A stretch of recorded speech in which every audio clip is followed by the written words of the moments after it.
पैरों को जो मेरे पंख दे वो हवा तू ही के तुझसे ही जादुई। देखिए मैं अभी 30+ हो गया हूँ, तो अभी हो गए मुझे हर किस्म के एक्सपीरियंसेस, मोहब्बत भी हो गई है, दिल भी टूट, जिसके साथ करते हो तो फिर वो उसकी शादी आपके पूरे परिवार से होती है। मेरी पहली सैलरी अगर प्रोफेशनल सैलरी देखी जाए तो आँख उठी मोहब्बत ने अंगड़ाई ली, दिल का सौदा हुआ चांदनी रात में, ऐसा कुछ बन गया। मुझे तो डर लगता था कि तू कहीं क्रिमिनल ना बन जाए आगे जाकर, मैं इतना बदमाश था। तो अभी हम आपको एक राउंड थोड़ा सा दिखाते हैं, ज़ुबिन का घर कैसा है, आइए।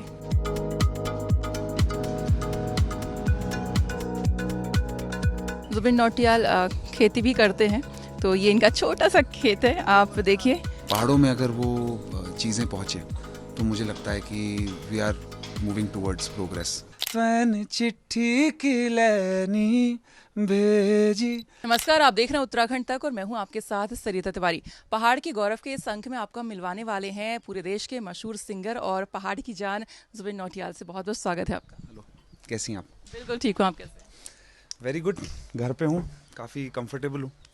तो आप अभी उत्तराखंड आते हैं, घर पे आते हैं, मतलब मुंबई की चकाचौंध से दूर, भीड़ भाड़ से दूर, पहाड़ में आके कैसा लग रहा है? यहाँ ऑनेस्टली बताऊँ, जैसे ही फ़्लाइट लैंड करती है वैसे ही एकदम मूड चेंज हो जाता है, हवा बदल जाती है और क्रिएटिव, मुझे लगता है बहुत ज़्यादा क्रिएटिव हो जाता हूँ मैं जब यहाँ पे रहता हूँ, और मुंबई में इतना ज़्यादा क्रिएटिव नहीं रहता जितना यहाँ पर रहता हूँ। तो वो शायद हमारे पहाड़ी हैं जिस वजह से ऐसा फील करते हैं। मुझे लगता है जब इंसान दूर तक देख सकता है तो फिर दूर तक सोच भी पाता है। जी बिल्कुल, आप यहाँ से दूर मैं देख सकती हूँ कि आपके घर के सामने बिल्कुल, मतलब मैं अभी दर्शकों को आपको दिखाऊंगी भी, पूरा पहाड़ इनके घर के सामने से दिखता है, ये आप देख सकते हैं। अच्छा ज़ुबिन, ये बताइए, अभी आप बॉलीवुड के गाने तो गा रहे थे, बीच में ये भजन वाला कॉन्सेप्ट कहाँ से आ गया? मतलब ये समझ नहीं आ रहा है ज़ुबिन का, बॉलीवुड के रोमांटिक सॉन्ग से एकदम से भजन पर आ गए। देखिए, मैं तो अब आज की डेट में, मतलब अगर पूरी दुनिया के, पूरे देश के आशीर्वाद से मैं कोने कोने में जाना जाता हूँ, लोग पहचानते हैं मुझे, पर इवेंचुअली आवाज़ तो मैं उत्तराखंड की हूँ, आवाज़ मैं पहाड़ों की हूँ। और अगर देखा जाए तो जो हमारे पहाड़ है, ये इसको देवभूमि बोलते हैं। तो बचपन से ही वो इंस्टिल रहा है मेरे अंदर कि भजन हमने सुने भी हैं, भजन हमने गाए भी हैं। अभी भी जब घर में त्योहार होता है तो घर में पूजा होती है तो पूरा परिवार साथ में मिलकर, तो पूरा परिवार बैठता है साथ में, तो सब भजन गाते हैं आपस में। तो मेरे माता पिता ने जो इंस्टिल करी वैल्यूज़ वो थी, पर जब हमने वर्क करा और टी सीरीज़ के साथ जब मैं काम करने लगा, तो टी सीरीज़ अपने आप में एक बहुत बड़ा म्यूज़िक लेबल है जो जिसने बार बार आने वाले समय में बार बार बड़े से बड़े भजनों को देश के कोने कोने तक पहुंचाया। तो उनका इतना बड़ा चैनल है भजन का, मुझे लगा कि क्यों ना उसको चैनल को एक्सप्लोर करा जाए। और बस one thing led to another, जैसे जैसे भजन गाता रहा भी एक ऐसा भजन बीच में गा दिया, मेरी माँ के बराबर कोई नहीं, जो लोगों को बहुत ज़्यादा पसंद आया। फिर बहुत मौका मिलने लगा बार बार कि भजन गाने का। अच्छा है, मुझे लगता है लोग मुस्कुराते हैं, रोते हैं उन स्टोरीज़ को देख कर के, अपनी सोल से, अपनी आत्मा से कनेक्ट करते हैं। तो वो आई थिंक मेरी सबसे बड़ी अचीवमेंट भी मानी जा सकती है। कोई अगर एक ऐसे सॉन्ग की बात करें आपके करियर के, जो आपको लगता है कि मतलब इसने आपके करियर को एक बड़ा बड़ा ब्रेक दिया है, इससे थोड़ा सा बूस्टअप मिला है, वो कौन सा गाना था? बहुत सारे सॉन्ग्स हैं सरिता जी जो ऐसे टाइम पर आए हैं। पहला जो मेरा बिग हिट लगा था वो था हम नवा मेरे, वो अपना खुद का गाना था। उसमें मैंने खुद वीडियो बनाई, मतलब उसमें मैं खुद एक्टिंग कर रहा हूँ वीडियो में। गाना मैंने और मेरे जो मैनेजर भी हैं, बड़े भाई भी हैं, रॉकी खन्ना, हम लोग ने साथ में बनाया गाना। और वो फर्स्ट सॉन्ग था। फिर उसके बाद तुम ही आना, मरजावा फिल्म का। फिर उसके बाद लुट गए, एक ऐसा गाना था जो फास्टेस्ट बिलियन मारा, जो आपका फिर उसके बाद राता लंबिया एक गाना आया जिसने स्पॉटिफाई में सारे चार्ट्स तोड़ दिए। और अभी रब्बा जानदा है जो गाना अभी चल रहा है टॉप पे। तो ठीक है, मुझे लगता है लोगों को पसंद है गाने, और वर्सेटैलिटी भी पसंद आती है। उनको पसंद आता है अगर मैं डांस सॉन्ग्स करूं, उनको पसंद आता है अगर मैं भजन करूं, लोगों को पसंद आता है कि अगर मैं सैड सॉन्ग करूं। तो मैं भी शायद एक्सप्लोर कर रहा हूँ, सीख रहा हूँ। अच्छा, इसमें आप जैसे कोई सॉन्ग बनाते हैं, एल्बम जो बनाते हैं, उसमें एक्टिंग भी करनी होती है, तो एक्टिंग को लेके क्या ख्याल है? कोई कभी फ्यूचर में हम एक्सपेक्ट करें कि मूवी में जुबिन दिखने वाले हैं? नहीं, मैं फिल्म नहीं करना चाहता, फिल्म में एक्टिंग नहीं करना चाहता। संगीत के लिए मैं पहले भी पागल था, अभी भी पागल हूँ बिल्कुल। तो संगीत के लिए जितनी एक्टिंग करता हूँ उतनी कर पाता हूँ। मुझे लगता है मेरे संगीत को अगर मैं खुद कैरी करता हूँ और खुद ही कैरेक्टर प्ले करता हूँ तो लोग ज़्यादा कनेक्ट करते हैं। और अब मज़ा भी आता है एक्टिंग करने में थोड़ा सा, एटलीस्ट। मज़ा आ रहा है एक्टिंग? हाँ, मज़ा आता है। मतलब आप सिंगिंग में तो भी इतना कंफर्टेबल हो गए हैं, लेकिन जब एक्टिंग करते हैं तो वो इजी हो जाता है, थोड़ा सा टफ लगता है कि अरे अब तो सॉन्ग में आपको खुद को भी दिखाना है, एक्टिंग भी करनी है उस सॉन्ग के लिरिक्स पे, तो वो कितना टफ लगता है? शुरू शुरू में था डिफ़िकल्ट करना, पर अभी इतने सारे म्यूज़िक वीडियोस करने के बाद अब आदत हो गई थोड़ा बहुत करने की।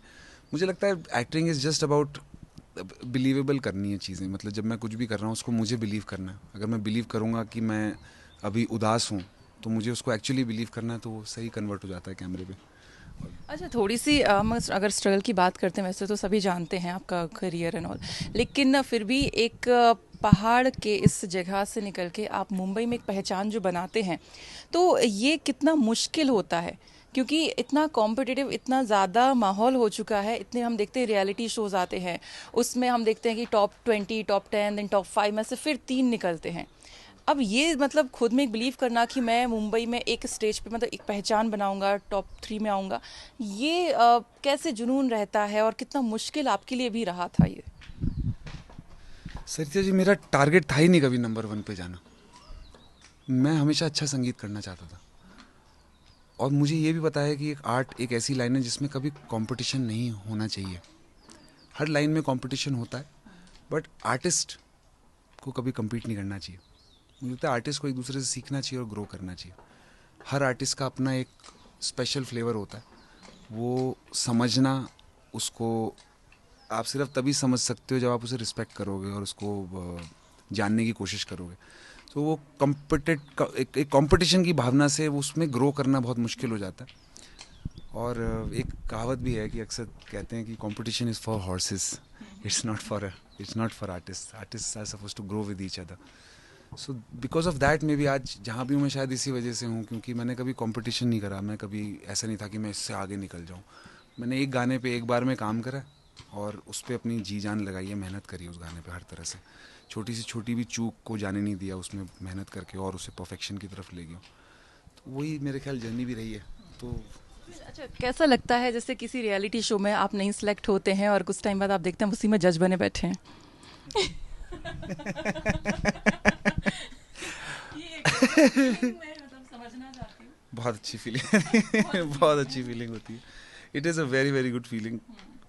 और मतलब वाकई कितनी बार आंखों में आंसू भी आ जाते हैं जब ऐसा मोमेंट होता है कि आपने अभी कुछ समय पहले आपने इतनी मेहनत करके कहीं पे गए थे और वहाँ पे आज चीज़ें नहीं वर्कआउट कर पाई, फिर इवेंचुअली आपने और मेहनत करी। और सबसे ज़्यादा मुझे लगता है खुशी इस बात की होती है कि आपके जो माता पिता हैं उनको जो भावना उनके मन में होगी वो इमेजिन नहीं कर सकता मैं। वो शायद मेरे लिए सबसे ज़्यादा इम्पोर्टेंट है। जी। और दूसरा, आप एक स्टेट से यहाँ से जुड़े हैं, उत्तराखंड से, तो उत्तराखंड का बच्चा है, ये भी कहीं ना कहीं उत्तराखंड के लोगों के लिए, यहाँ की गवर्नमेंट के लिए भी प्राउड होता है कि नेशनल लेवल पे आप इवन बाहर भी इतना ज़्यादा प्रमोट करते हैं उत्तराखंड को भी, तो ये भी एक कहीं ना कहीं अगर हम गवर्नमेंट की तरफ से देखें तो वो भी प्राउड फील करते हैं। थोड़ा सा और बात करें, आप यहीं पर पले बड़े हैं, तो जो आपकी यहाँ स्कूल है, वहाँ के जो आपके क्लासमेट थे, जो टीचर्स थी, वो अब कैसे रिएक्ट करते हैं? क्योंकि पहले तो यहाँ के लोग आपको वैसे नहीं जानते होंगे, जैसे हम लोग हैं नॉर्मल हैं, लेकिन जब आप एक पहचान आप बना लेते हैं, अपनी मेहनत से आगे बढ़ते हैं, उसके बाद कहीं ना कहीं एक अलग चेंज आप देखते हैं। आज आप, आई थिंक, मुझे नहीं लगता कि आप नॉर्मली स्ट्रीट फूड खा पाते होंगे जो वैसे बचपन में हम लोग कैसे आप खा लेते हैं। तो अभी कैसा वो चेंज, एक आम आदमी से जब आप थोड़ा सेलिब्रिटी बन जाते हैं, तो ये कैसे डिफरेंस आप इसमें देखते हैं? देखिए, मैं कोशिश करता हूँ सिंपल से सिंपल रहूँ। जब पब्लिक में भी जाऊँ, मैं चाहूँ तो 7-8 गार्ड्स भी ले जा सकता हूँ और भीड़ भाड़ कर सकता हूँ, तो उससे और ज़्यादा हाइपर हो जाता है। बट जब अभी जैसे मैं मसूरी से आ रहा हूँ, मैं मॉल रोड पे टहल रहा हूँ, तो मुझे सब पहचानते हैं, लेकिन मैं इतना सिंपली अकेले निकल जाता हूँ सामने से कि बिल्कुल जो कुछ ही लोग होते हैं वो आते हैं और बहुत प्यार से बोलते हैं कि एक फ़ोटो ले सकते हैं आपके साथ। आई थिंक सबसे ज़्यादा जो मेरी अर्निंग रही है वो यही रही है कि लोग, मेरे कभी कॉन्सर्ट्स में झगड़े नहीं होते, मेरे कभी कॉन्सर्ट्स में माहौल नहीं ख़राब होता। मुझे लगता है जिस तरह का संगीत मैं करता हूँ वो सिर्फ लव स्प्रेड करता है, तो वहाँ फैमिलीज़ आती हैं और जो मेरे फैंस हैं वो कभी भी हाइपर नहीं होंगे, कभी भी ऐसा नहीं क्रिएट करेंगे, मुझे अनकंफर्टेबल नहीं फील कराएंगे। वो आएंगे बोलेंगे सर एक पिक्चर हो सकती है। अगर मैं बोलता हूँ यार अभी नहीं, तो मान भी जाते हैं, चल कोई नहीं, फिर से मिलेगा यही टहलता। ये जो सिंपलिसिटी है आपकी, ये क्या पेरेंट्स से आई? क्योंकि मैं आपके पेरेंट्स से, मतलब जो फादर है, अभी उनसे भी बैठी हुई थी साथ में, तो काफ़ी सिंपल एंड पोलाइट वो भी मुझे लगे, तो कहीं ना कहीं लग रहा है कि वो पेरेंट्स के जो गुण हैं वो आप में आ गए हैं। हाँ जी बिल्कुल। मॉम डैड बहुत सिंपल रहे हैं और हमेशा से हम तीनों बच्चों को उन्होंने यही बताया कि जो मेहनत का फल होता है वही मीठा होता है। बाकी सब आपको मिल भी जाएगा लेकिन वो खुशी नहीं देगा आपको। एक रोटी मिले लेकिन अपनी मिले तो बेटर है। अच्छा, थोड़ा गानों की बात करते हैं। कई तरह के गाने होते हैं, सैड भी होते हैं, रोमांटिक भी होते हैं, कई तरह के गाने होते हैं, आपको मिलते हैं। लेकिन आपकी पसंद क्या है? आपको खुद अगर कैसे गाने गाना पसंद है जिसमें आप कंफर्टेबल फील करते हैं? मुझे सरिता जी पसंद है रोमांटिक सॉन्ग्स जिनका मैसेज स्ट्रांग होना चाहिए। मुझे लगता है कि जिनकी राइटिंग अच्छी हो, मतलब कुछ ऐसी राइटिंग वाले गाने जो होता है ना कि गाने तो बहुत सारे होते हैं बट कुछ गाने लग जाते हैं, बस जो गाने लगने वाले गाने होते हैं वो ही मुझे ज़्यादा पसंद है, वही ज़्यादा समय तक सुनते भी हैं लोग। सैड सॉन्ग भी मुझे बहुत पसंद है, कुछ सैड सॉन्ग्स की लाइफ बहुत ज़्यादा होती है। सैड सॉन्ग्स 15-20 साल बाद भी लोग सुनते हैं, तो सैड एंड रोमांटिक। अच्छा, जैसे कहते हैं कि अगर आपको सैड सॉन्ग आप गाते हैं, एक मूवी थी आई थिंक रणबीर कपूर की, कुछ सिंगिंग पे मुझे नाम याद नहीं आ रहा है, तो रॉक स्टार, यस। तो उसमें वो प्यार में पड़ते हैं तब रोमांटिक गा पाते हैं, जब ब्रेकअप होता है तो सैड गा पाते हैं। ऐसा कुछ होता है कि वो फील लाने के लिए भी कुछ रियल आपको एक्सपीरियंस लेना पड़ता है?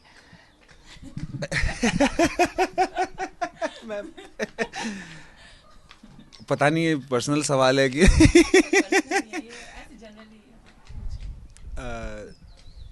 देखिए, अपने अनुभव को अगर आर्टिस्ट उतारता है तो डेफिनेटली कहते दिल से कई बात दिल तक पहुंच जाती है।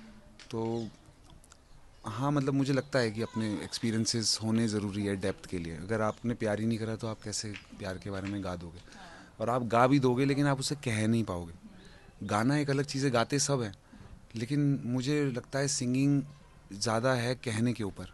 अगर मैं जो चीज़ कह रहा हूँ मैं उसको मीन करूँगा उस गाने को गाते वक्त, और उसको मीन करके गाऊँगा, तो शायद वो ज़्यादा। बात बताइए आपकी, मैंने जो कई सारे गाने सुने हैं, कबीर मूवी में आपने ही गाए हैं थे ना, तो उसमें सैड सॉन्ग भी है, उसमें भी आप बिल्कुल उतने ही अच्छे इमोशन में आप गा रहे हैं, मतलब वो फील शब्दों में दिख रहा है।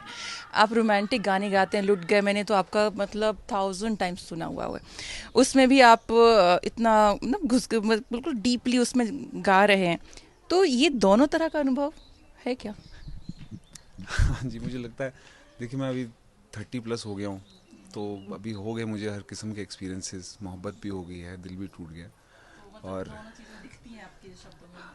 हाँ, मतलब ऐसा नहीं है कि लोग, कितनी बार ऐसा लगता है कि मैं बहुत उदास हूँ पर्सनल लाइफ में, ऐसा बहुत सैड हूँ बिकॉज मैं सैड सॉन्ग गाता हूँ। बट एक आर्टिस्ट का वही होता है कि कितनी जल्दी वो वहाँ जा कर के उन इमोशंस को डिराइव कर लें और फिर वापस अपनी दुनिया में आ जाए। तो जब मैं जा रहा हूँ, अगर मैं सैड सॉन्ग गा रहा हूँ तो मैं जाऊँगा कहीं, एक मेंटली ले जाऊँगा खुद को एक जगह, तो वो फिर आवाज़ में आता है, छोटी छोटी नुएंसेस में आवाज़ में आता है, और वो ही होता है जो ग्रेस बन जाता है गाने में जी। अच्छा, सैड सॉन्ग कौन सा पसंद है? कबीर मूवी का है कोई और? मुझे तो कबीर फिल्म में जो कबीर सिंह में हमने वो गाया था तुझे कित, हाँ जी, मुझे लगता है वो सबसे ज़्यादा सैड सॉन्ग है। It's one of the most romantic song में? रोमांटिक सॉन्ग्स में मुझे अभी जो एक, मैंने अभी रिसेंटली एक झूठी मक्कार जो फिल्म है उसमें गाना गाया है, जादुई, फिल्म के एंड में आता है वो गाना, बहुत सुंदर गाना। अभी presently that's my favourite romantic song. इन दोनों को आप थोड़ा सा गुनगुना सकते हैं? कंफर्टेबल है अभी? के तुझसे ही जादू ही जादू ही जादू ही जादू, जादू ही लगे ये जिंदगी, के तुझसे ही जादू ही जादू ही जादू ही जादू ही जादू ही लगे ये जिंदगी, पैरों को जो मेरे पंख दे वो हवा तू ही के तुझसे ही जादुई जादुई जादुई जादुई जादुई लगे ये जिंदगी, तेरे साथ हो जाएंगे खत्म, हाँ है तुझे कितना चाहें और हम। बहुत सुंदर। एक रोमांटिक गाना भी, ये तो हो गया सैड, जो आपका फेवरेट आपने बताया था अभी जादुई। नहीं, मैं आपका फेवरेट सॉन्ग हाँ प्लीज। मैंने जब देखा था तुझको, रात भी वो याद है मुझको, तारे गिनते गिनते सो गया, दिल मेरा धड़का था कस के, कुछ कहा था तूने हंस के, मैं उसी पल तेरा हो गया, आसमानों पे जो खुदा है उससे मेरी यही दुआ है, चांद ये हर रोज मैं देखूं तेरे साथ में, आंख उठी मोहब्बत ने अंगड़ाई ली, दिल का सौदा हुआ चांदनी रात में, ओ तेरी नजरों ने कुछ ऐसा जादू किया, लुट गए हम तो पहली मुलाकात में। मज़ा आ गया सुन के सीरियसली।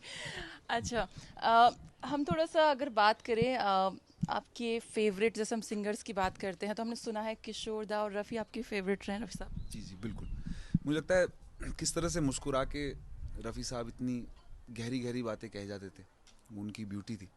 सैड सॉन्ग भी गा रहे हैं तो उसमें एक मुस्कुराहट है, मुझे लगता है उसमें और डेप्थ आती है। अगर इंसान गम में मुस्कुरा दें तो उससे ज़्यादा पोइट्रिक कुछ नहीं होता। और किशोर दा तो खैर he was the voice of Bollywood, एक हीरो की आवाज़ जिसे बोलते हैं, तो बहुत कुछ सीखने को मिलता है। मुझे लगता है दोनों सिंगर से बहुत कुछ सीखने। उत्तराखंड के गानों की बात करें कभी कभी कोई गढ़वाली या कुमाऊनी या जौनसारी कोई गाना ट्राई किया है आपने गाना? हाँ जी, मैंने जैसे बाथरूम सिंगर, ऐसे घर में ही कभी, ऐसे नॉट प्रोफेशनली? बिल्कुल बिल्कुल, मैंने गाए हैं काफ़ी। मतलब मैं नारायण सिंह नेगी जी के गाने बड़ा सुनता था, नरेंद्र सिंह सॉरी गाने सुनता था, और इनके खजान दत्त शर्मा जी के कुछ गाने, एक गाना चिट्ठी जो काफ़ी फेमस भी हुआ बाद में, वो करने का मौका मिला। मुझे ये रियलाइज़ हुआ कि उत्तराखंड के जो गाने हैं उसमें वर्ल्ड साउंड होने का पोटेंशियल है, क्योंकि उसका अपना ही चलन है, अपनी बीट है, अपना ही मूड है। इस तरह का सबसे पहले पंजाब म्यूज़िक में हुआ था। जो पहला हिंदुस्तान से इंटरनेशनल हिट शायद गया था, वो मैं मानूंगा कि पंजाब से गया था। दलेर मेहंदी साहब के गाने जो थे वो सारे इंटरनेशनल हिट्स हुए थे। तो उत्तराखंड के गानों में मुझे लगता है वो पोटेंशियल है और इंडिविजुअलिटी है कि वो जा कर के एक बहुत बड़ी साउंड बन सकती है, और मैं शायद कभी मौका मिला तो कोशिश भी करूँगा। ऐसे ही अगर आप अनफॉर्मली अगर कोई सुना सकते हैं? अरे नी मैं कर दो तो ऐसे बात, छोड़ छोड़ दे मेरो हाथ, नी मैं कर दो तो ऐसे बात, छोड़ छोड़ दे मेरो हाथ, तैन चिट्ठी की लैनी भेजी, तैन चिट्ठी की लैनी भेजी, तक तै जोड़ियां दे हाथ, सुन सुन जा मेरी बात, तक तै जोड़ियां दे हाथ, सुन सुन जा मेरी बात, बदनामी के डारा नहीं भेजी, बदनामी के डारा नहीं भेजी, तेरा गांव कुड़ा क्वाणु चिट्ठी देणु आंदू, तू रैंदी बनू मावो के मां दे जांदू, रोण रोण दे दिन रात सोण बादों की बरसात, रोण रोण दे दिन रात सोण बादों की बरसात, बदनामी के डारा नहीं भेजी, बदनामी के डारा नहीं भेजी। अरे वाह, मुझे लग नहीं रहा था आप इतना कंफर्टेबल होंगे इस लैंग्वेज में। वाह, कमाल कर दिया।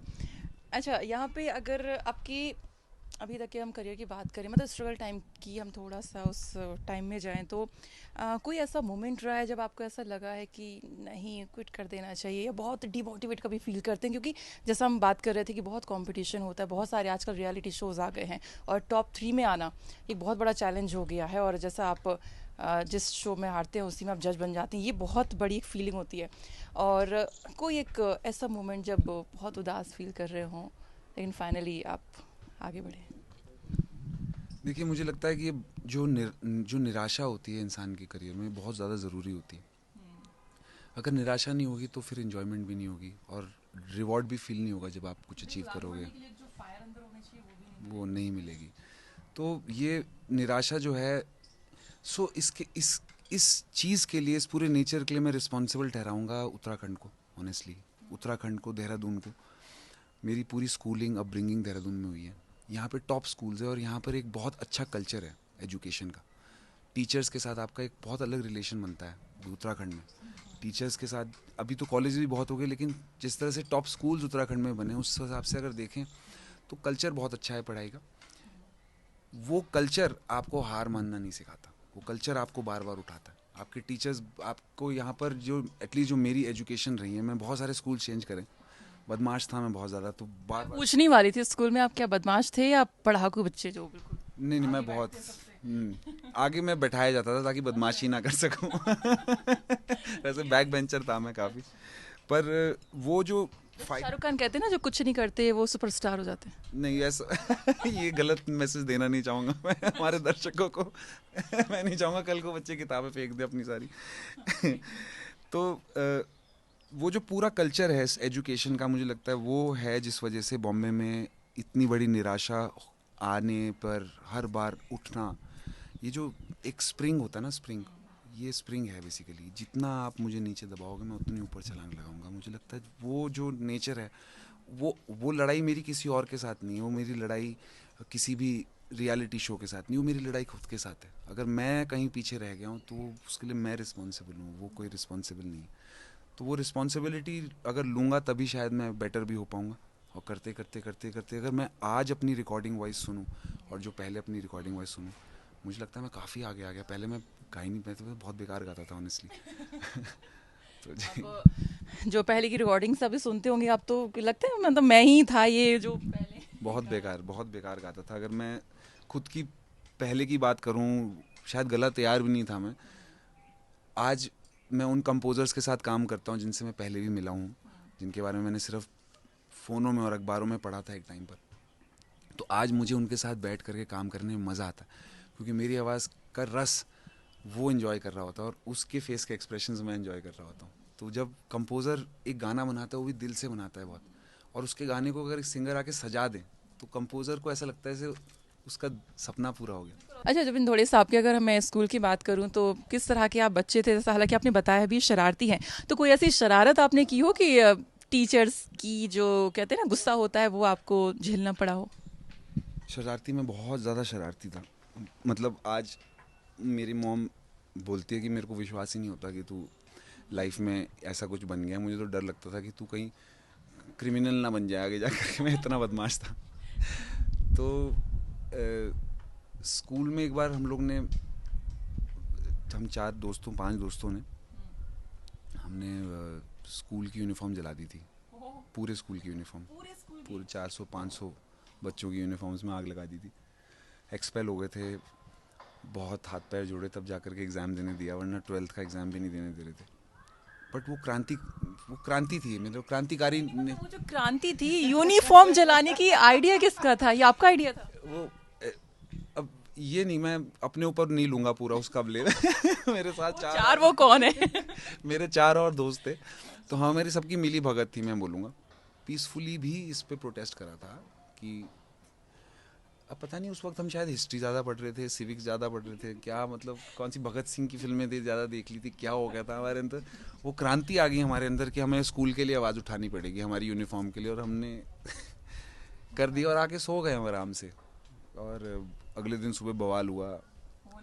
प्रिंसिपल ने बहुत, फिर प्रिंसिपल ने हम लोग को निकाल दिया स्कूल से। फिर जब हमने स्कूल से निकाल दिया तो फिर पूरे स्कूल ने भी रिवोल्ट कर दिया कि इनको क्यों बाहर निकाला।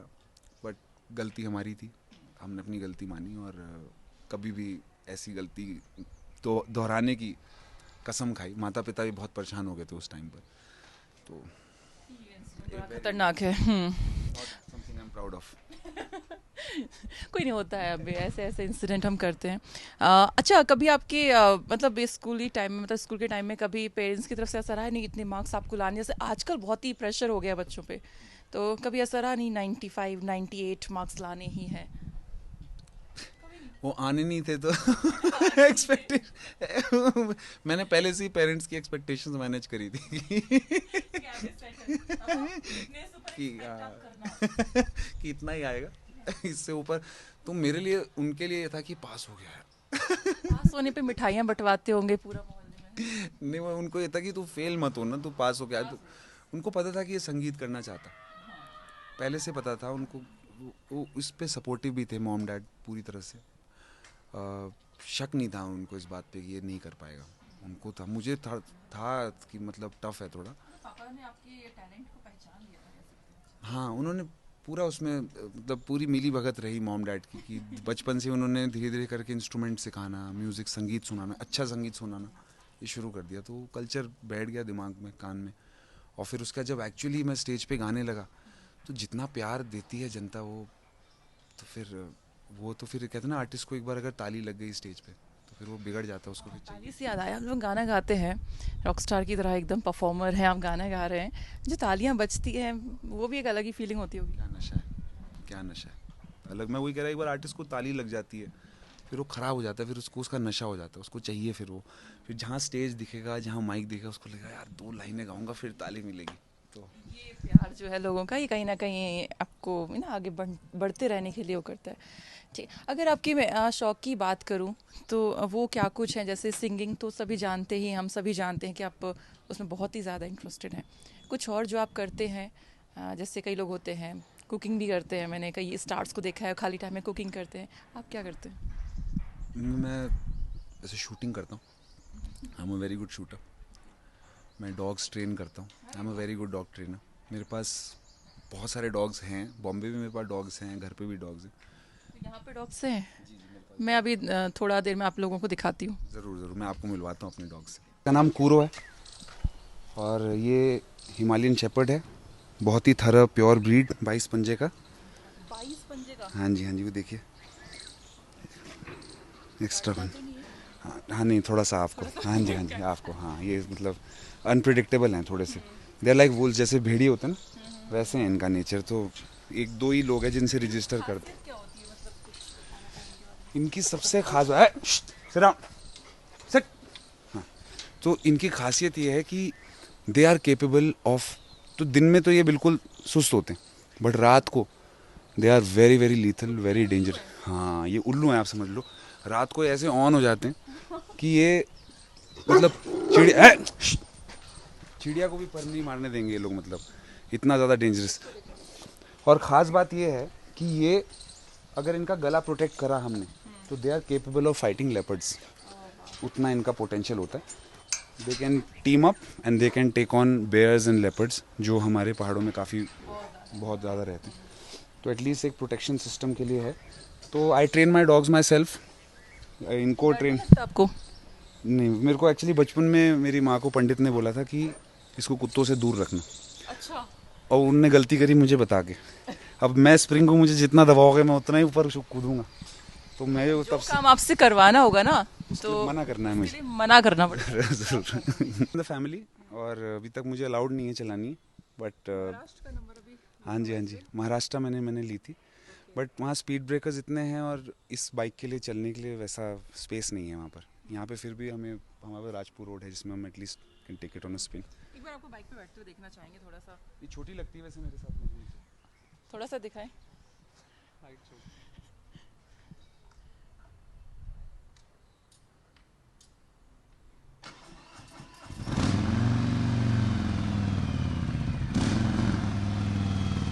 थोड़ा सा करना आगे।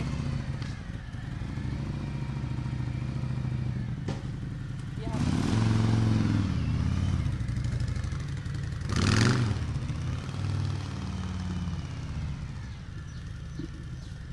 अच्छा जुबिन की बताते हैं उनकी जो गाड़ियां हैं फेवरेट कौन सी हैं। तो मैं यहाँ पे देख रही हूँ कुछ गाड़ियां हैं वो तो। मुझे थार पसंद है पर्सनली, माउंटेन्स में बहुत कंफर्टेबल है, शॉर्ट है, मतलब लेंथ ज़्यादा नहीं है, तो आसानी से कहीं चले जाती है, और पावरफुल है काफ़ी, चढ़ाई उतराई 4x4 भी है, तो अगर कहीं ऑफ रोडिंग भी करनी है उसके लिए भी it's a very efficient car. Bikes भी पसंद है आपको? हाँ जी, हाँ जी, बाइक्स पसंद है। अभी मैंने अपनी पहली बाइक ली है, अच्छा। तो मुझे बचपन से मेरी मॉम ने डरा के रखा था कि बाइक नहीं चलाने दूंगी। वही इस आपने किया। सबकी कहानी नहीं, इसमें वो कॉम्प्रोमाइज़ नहीं करा, उसने लेने नहीं दी मुझे बाइक मेरी माँ ने। अच्छा। बट फिर अब जा कर के मैंने अपनी पहली बाइक ली है ना, वेरी अब जा एक्साइटेड। कर लिए बाइक? हाँ जी, हाँ जी। अब चलाता भी नहीं, बट मैंने कहा चलो एक बाइक, अपनी ले फर्स्ट बाइक लेते तो हैं। होनी चाहिए। So I got myself a Harley Davidson. आपकी मदर नहीं है, वरना मैं उनसे बहुत सारी बातें करना चाहती थी ऐसी अच्छी ऐसी अच्छी चीज़ें। बात है कि वैसे नहीं है वो। मेरी सारी पोलें खोल देती हो। बहुत कुछ जान जाती फिर आपके बारे में लोग। हाँ जी। तो अभी हम आपको एक राउंड थोड़ा सा दिखाते हैं जुबिन का घर कैसा है, आइए।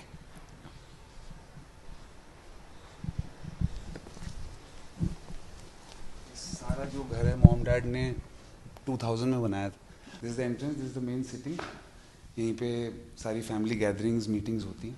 चाय पे चर्चा। चाय पे चर्चा अंदर, अगर जैसे पापा के कुछ, यूजुअली बच्चे लोग बाहर रहते हैं, बड़े लोग अंदर बैठते हैं, तो यहाँ शादी की सारी मीटिंग्स होती है।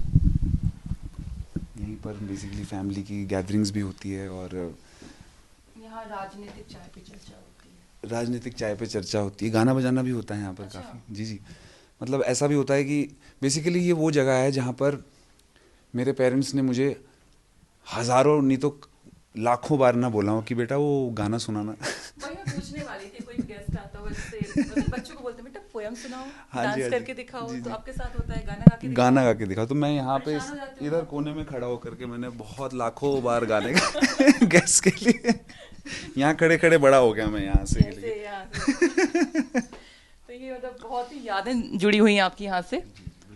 चलिए थोड़ा सा और आगे देखते हैं। सो ये यहाँ पे परिवार खाना खाता है, this is where we eat food all of us together. एक रूल है, थोड़ा सा यार दिखाइए। एक रूल है कि सब लोग साथ में बैठ के खाना खाते हैं, तो उस पर प्यार बढ़ता है। वरना आज आपको टाइम तो मिलता नहीं होगा यहाँ पर नहीं, आने बट का जब आता ज़्यादा। हूँ तो फिर साथ रहते हैं। ये घर का सबसे खूबसूरत पार्ट है गार्डन। यहाँ यहाँ पर से पहाड़ भी दिख रहा है। यहाँ से अगर आप देखें तो ये पूरा एक वैली है, अनटच्ड व्यू रहेगा इसमें, बिल्कुल अनपैरेलल अनटच्ड व्यू रहेगा। और लकीली कंस्ट्रक्शन का भी ऐसा सीन है कि कितनी भी कंस्ट्रक्शन हो जाएगी, एटलीस्ट हमारे पहाड़ जो हैं, ये ऐसा व्यू ऐसा ही रहेगा ये वैली ऐसा का। ही रहेगा, बाहर हाँ वहाँ कुछ भी कंस्ट्रक्शन जी, होता है। और मुझे लगता है हमें ज़्यादा खतरा तो इंसानों से आजकल रादर देन एनिमल्स। सही कह रहे हैं वैसे आप, अग्री। अच्छा जैसे हम देखते हैं कि मान लीजिए कोई पिक्चर है मूवी में, जैसे कि जो भी एक्टर एक्ट्रेस लीड रोल में होते हैं, हम कुछ टाइम बाद देखते हैं वो मैरिज कर लेते हैं, वो आपस में ही उनको पसंद आने लगते हैं। कभी आपके साथ हुआ है कि किसी के साथ एल्बम कर रहे हैं या कोई क्रश हो गया हो, या कोई लगे कि हाँ ट्यूनिंग सही बैठ रही है, क्योंकि आपको जीवन साथी कभी भी कहीं भी मिल सकता है, यू नेवर नो। तो जैसे होता नहीं, कई सारी जोड़ियां हैं, काजोल, अजय देवगन, ऐसे बहुत सारे हैं। तो कभी आपको कुछ ऐसा हुआ है या किसी को आपकी तरफ हुआ हो या इधर कुछ? हाँ, मेरे तरफ तो काफ़ी हुआ है लोग, पर मुझे नहीं होता, मुझे नहीं होता। मेरा क्यों आपको नहीं होता? बचपन से ये बड़ा सवाल है, क्यों नहीं होता? बचपन से मेरे दिमाग में एक्चुअली सेट हो गया था कि मैं लड़की उत्तराखंड से ही पसंद करूँगा। तो ये सोचा हुआ था पहले से। तो होता ना कि मतलब ऐसा नहीं है कि और कहीं मिल नहीं सकती, पर कुछ बचपन की चीज़ें होती है जो स्टिग्मा की तरह बैठ जाती है आपके दिमाग के अंदर, उसका कोई ये आपका सेटिंग है कि उत्तराखंड की ही होनी चाहिए, या ऊपर से पेरेंट्स से प्रेशर है? नहीं, मुझे ऐसा लगता है कि गर्लफ्रेंड होना और शादी होने में बहुत अलग अंतर होता है। अगर शादी आप जिसके साथ करते हो तो फिर वो उसकी शादी आपके पूरे परिवार से होती, सिर्फ मेरे से नहीं होती। तो मेरे पेरेंट्स को भी अच्छा लगना चाहिए, कंफर्टेबल लगना चाहिए, तभी शायद शादी भी वर्कआउट करेगी। अगर उसकी ट्यूनिंग मेरे पेरेंट्स के साथ अच्छी हो, मेरी फैमिली के साथ अच्छी हो। अगर मेरी फैमिली प्यार करेगी उस लड़की को, तो मैं तो प्यार करूँगा ही ना उसको, तो फिर then I will of course fall in love with her. So वो है, होता है यार यहाँ पर अपना जो अपनापन है उत्तराखंड का ना आपस में ही, वो वो अपना ही मतलब होता है कि वो। भाई मतलब भाभी जी आने वाली हैं उत्तराखंड की, हम ये समझ हाँ, सकते हैं, ठीक मैं है। चाहता तो ऐसा हूँ, लेकिन फिर ऊपर वाले ने क्या लिखा हाँ है। बाकी हाँ डेस्टिनी में पता नहीं कौन होंगी। अच्छा जैसे कि हम जैसे होते हैं हम लोग कहीं ना कहीं एक पहली सैलरी जो हमारी होती है ना, हम लोगों को याद रहती है ज़िंदगी भर, हमारी जो मेहनत की पहली कमाई होती है। आज तो आप आई थिंक हर गाने की हर शो के आराम से अच्छे खासे लेते होंगे चेक्स, ठीक है। लेकिन वो पहली सैलरी या पहला कोई चेक आपको याद है? क्योंकि उससे कहीं ना कहीं एक तो जो तालियों वाला मोटिवेशन आपने बताया, दूसरा जो होता है एक वो जो चेक आती है ना, उसके बाद जो आपको और फायर मिलता है ना काम करने के लिए, जैसे अक्षय कुमार कहते हैं ना, वो क्यों आप क्या मोटिवेशन है, कहना वो जो चेक आती है ना उसके बाद और करने का मन करता है। तो आपका क्या है? सही बात सैलरी। मेरी पहली सैलरी, अगर प्रोफेशनल सैलरी देखी जाए तो 20,000 का मेरे को पहली मेरी सैलरी थी, जिसमें मैंने एक जिंगल गाया था। वो कभी रिलीज़ नहीं हुआ, पर मैंने गाया था सैलरी मिल गई। लेकिन मैं उसको भी नहीं मानता अपनी पहली सैलरी। मेरी जो पहली सैलरी थी, बिल्कुल बहुत पहली एकदम, मतलब चाहे वो 2,000 रुपये ही क्यों ना हो या 3,000 रुपये ही क्यों ना 500 रुपये में बात हो, हुई थी। बहुत। हाँ। अपनी मम्मी से मेरी बात हुई थी, 500 रुपये में बर्तन धोने थे। तो उसने बर्तन धुलवाए मुझसे दबा करके 500 रुपये में मैंने। और वो 500 रुपये बहुत ज़्यादा थे मेरे लिए, क्योंकि 500 का मतलब 5 रुपये का आता था बन समोसा उस वक्त। तो आप समझ लीजिए कि 500 में कितने। है ना? जी जी जी बिल्कुल। बहुत बचपन की बात होगी। हाँ जी हाँ जी, बचपन की बात, बिल्कुल स्कूल टाइम। तो ग्रेट, 500 रुपये पहली सैलरी विनोद यार की, ठीक है। दूसरा आपकी अगर मैं फेवरेट एक्टर की बात करूं और एक्ट्रेस, दोनों कौन पसंद है, पुराने या अभी में कौन? देखिए, मेरे फेवरेट एक्टर तो इरफान खान है। He is been very very, मतलब इतना नेचुरल। वो कुछ और था। वो एक्टिंग भी नहीं, वो तो एक्टिंग के भी सरपास हो चुकी थी बात। इतना ज़्यादा फ्री हो रहना स्क्रीन पे। और जब खुद मैंने एक्टिंग करी म्यूज़िक वीडियो में, तब जाके मुझे समझ में आया कि जो ये कर रहा है इंसान, ये बहुत ही कठिन काम है। इसको तपस्या चाहिए इसको करने के लिए। और जो मेरी फेवरेट एक्ट्रेस रही हैं वो हैं तब्बू। हाँ, she is been one of the finest, she is been one of the finest actresses always. And बहुत ही मेथड एक्टिंग भी करती हैं वो, तो it's very very impressive. I have seen their work, very good. अगर हाँ उत्तराखंड की बात करें, आप उत्तराखंड से हैं, पहाड़ के गौरव हैं, तो उत्तराखंड को लेके क्या कुछ ऐसे काम है जो आपको लगता है कि होने चाहिए? कोई ऐसे एक दो काम जो आपको लगता है कि यहाँ पर ज़रूरत है उन चीज़ों के होने की, चाहे वो शिक्षा में हो, स्वास्थ्य में हो, रोजगार में हो, कोई ऐसी चीज़ें जो आपके माइंड में हैं, जो आप करना चाहते हो, चाहे वो इवन चक्राता के लिए, आपकी सीट के लिए क्यों ना हो? देखिए, उत्तराखंड, मुझे सबसे बड़ी प्रॉब्लम ये लगती है कि लोग 20 साल के बाद भी बोलते हैं कि उत्तराखंड एक नया स्टेट है। It's not a new state. अब वक्त हो गया है। अब बहुत वक्त हो गया है, बहुत मौका भी दिया जा चुका है हर किसी को काम करने के लिए। तो अब यहाँ पर किसी भी स्पेयर में अगर किसी को प्रॉब्लम हो रही है, तो उसको पूरे प्रोएक्टिवली हम लोग को उसमें क्रिएट करना चाहिए। चाहे वो रोज़गार हो, चाहे वो कनेक्टिविटी हो, चाहे वो हेल्थ एंड एजुकेशन हो। एजुकेशन में डेफिनेटली हम लोग काफ़ी बढ़ रहे हैं, आगे बढ़ रहे हैं। बहुत सारे अच्छे अच्छे इंस्टीट्यूट्स एंड चीज़ें खुल रही हैं यहाँ पे एजुकेशन के लिए। बाहर बाहर से बच्चे आ रहे हैं पढ़ाई करने के लिए यहाँ पे। So it's becoming a good. 12th तक तो पहले भी हम लोग अच्छे थे, अगर देखा जाए उत्तराखंड में। मतलब देखा जाए तो इंडिया के टॉप स्कूल्स रहे हैं यहाँ पर यहाँ पर जो कॉलेज इंस्टीट्यूट्स हैं वो भी अब काफ़ी बढ़ रहे हैं। So that's a good space. But again, Uttarakhand is not what it is in the cities. Uttarakhand अपने पहाड़ों की वजह से जाना जाता है। सो पहाड़ों में अगर वो स्कूल्स बने, पहाड़ों में अगर वो चीज़ें पहुँचें, तो मुझे लगता है कि we are moving towards progress. शहरों में तो खुल ही जाते हैं स्कूल भी, हॉस्पिटल भी। अगर पहाड़ों में जाकर लोग खोलें स्कूल हॉस्पिटल, तो डेफिनेटली, मुझे मौका लगा तो डेफिनेटली मैं पहाड़ों में स्कूल्स एंड हॉस्पिटल्स पे वर्क करना चाहूँगा। और आप आई थिंक आपके शूट्स वगैरह होते हैं, आप अलग अलग जगह होते हैं देश के, और मुंबई ज़्यादातर आपका वहाँ आई थिंक रहना होता है काम की वजह से। तो आप यहाँ पर हम देखते हैं कि आप बहुत ही कम टाइम होता है, आज भी आप आई थिंक एक दिन के लिए आए हैं, बहुत ही लिमिटेड टाइम है। आप यहाँ के लोगों के लिए भी कुछ ना कुछ काम करते ही रहते हैं, टाइम कैसे निकालते हैं, कैसे मैनेज करते हैं? सो मैं पर्सनली, अगर सर्दियों के वक्त कहीं पर कंबलों की ज़रूरत है, तो मैं खुद नहीं पहुंचूंगा, लेकिन मैं पहुंचवा सकता हूं।